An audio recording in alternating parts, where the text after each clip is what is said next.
sa mga namuyay mga manok nga ingon ining Rhode Island, ika-advise ka ninyo nga magpakaon kamo og mga manok aron dili kamo madak-an sa gasto. Inyo lang haluan og mga sapal sa lubi nga kinudkod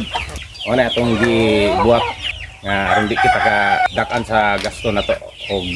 proven na nato kini og tested dili kini maka-epekto sa pangitlog sa atong mga manok ug makadaghan pagay kini sa itlog, makadugang kini sa pagkaitlog sa atong mga manok kay kini nga pagkaon na sustansyado man kay lubi. Mao ni siya gihaluan na to og sapal sa lubi ang atong mga pagkaon kanila para gyud nga kita dili kita madak-an sa gasto proven og tested na nato kining mga pagkaon na nguna siya na guys. So yutay ra ning mga feeds ini pero siyempre ato yung kagulan nato og liing mas ang atong ipakaon kay ang liing mas usap po na siya sa makapaitlog sa atong mga manok og ingon ni ato rang sagulan nato og sapal parang dili pud kita madak-an jud kita sa gasto, makadaginot kita, makatipid jud kita kay dili man dako kayo ang atong magamit nga mga pagkaon kanila. Mao nga sa mga namuay og mga manok nga mga Rhode Island kini ra gyud ang buhatan ninyo guys. Ato ra kini pamalit ang mga sapal nato sa lubi sa mga nanagbudburan sa Tianggi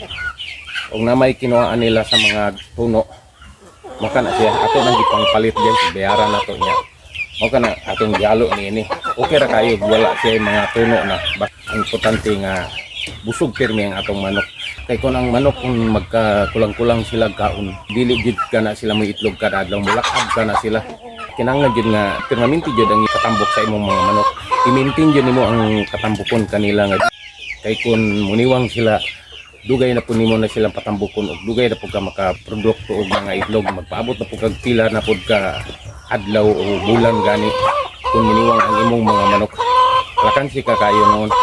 Mo na siya nga kinahanglan busog jud permi ang imong manok ug ang atong gibuhat maurat kini siya kay aron dili jud sila makulangan sa ilang pagkaon. Ang atong mga liing mas ato rang gihaluan og mga sapal sa lubi pero maayo man gyapon siya gisulta sa pagpangitlog sa atong mga manok. O nga ato yung steady naman kini kay na priba naman ato nga maayo jud kining mga pagkaon na sa mga manok ang sapal nga lubi. Mao nga ato yung steady nato og kini og puro pa ni sila mga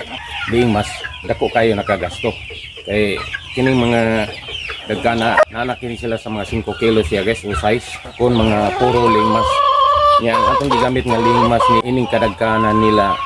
usara ka kilo mga dako kayo kag tipid nga imong haluan og mga sapal sa lubi nya ang pagpangitlog kanila dili man mo kibra.